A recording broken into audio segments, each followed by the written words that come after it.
What's up? What's up? Oh my God, this smells so delicious. This is a 2.5-pound pot roast, bottom round pot roast that I'm hooking up. I'm going to be making good old pot roast. And right now, what I'm doing is searing it.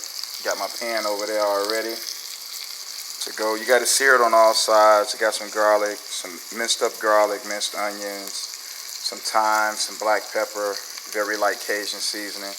I just need to brown the top right now. I know everybody does their own little slow cooker little thing, but man, if you don't do it this way first, this adds such another flavor to your meat. Oh my God. And I'm going to cook it for like 4 to 5 hours at 300 in the oven, accompanied with some red and green, yellow bell peppers, some carrots, red onions, and mushrooms, and all my fine seasonings. And I got some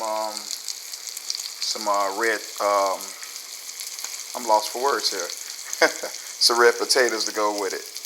I'll keep you along. So as you can see, sometimes you're gonna have to hold it just to get that little bit of a char on each side.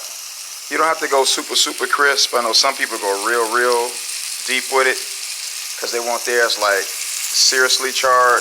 I just want that flavor of the caramelized onions and garlic and the other seasonings to just kind of really stick on there. And I don't like to overdo mine because I don't want to have that burnt taste on there. You know, you can only cook that your seasonings and stuff for so long. And then I'll take these and I'll spread these all over the roast as I'm going to put it into the roasting pan over there. And you see I got my all-purpose flour mixed with some seasoning in there. That helps make the gravy for your pot roast. So another minute or so right here. Okay, I've added in some of my red potatoes. Next, okay, I've thrown some carrots on now, and you can see the caramelized onions and garlic that's on top of that roast. No, it's not burnt. That's why I don't like to cook it too long. I just want to brown it good on each side. Now I've just added my mushrooms on top, and some people like to just put all these in a bowl and just mix them up and then line them around the roast, and that's fine too. But all the flavor is still going to mix in well, because the last thing I like to put on top is my onions, and I use red onions because they're sweet. You can use white or yellow, but it's just all a matter of preference. And even towards the end, you know, I'll be basting some of the juice on top of everything. So let's see. Okay, I've added my onions, my bell peppers.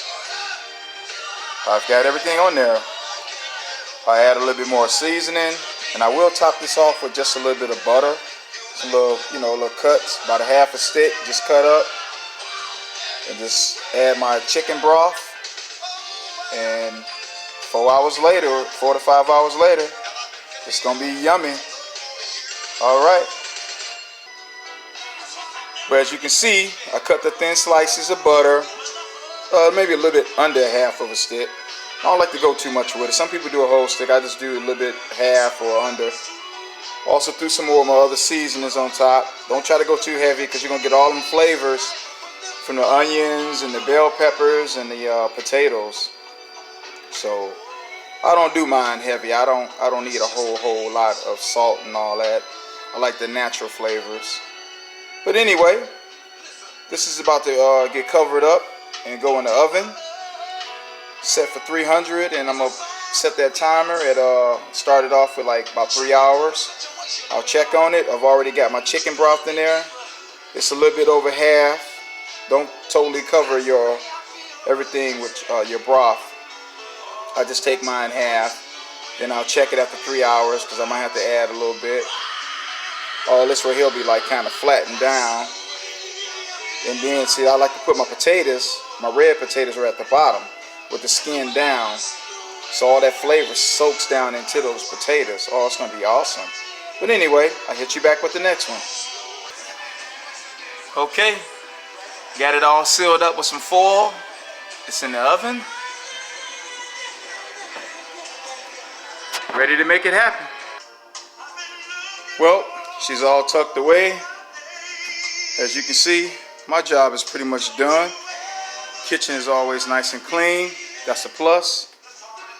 I only have a few dishes to do. Cutting board, a couple knives, a fork, and there's a skillet underneath there.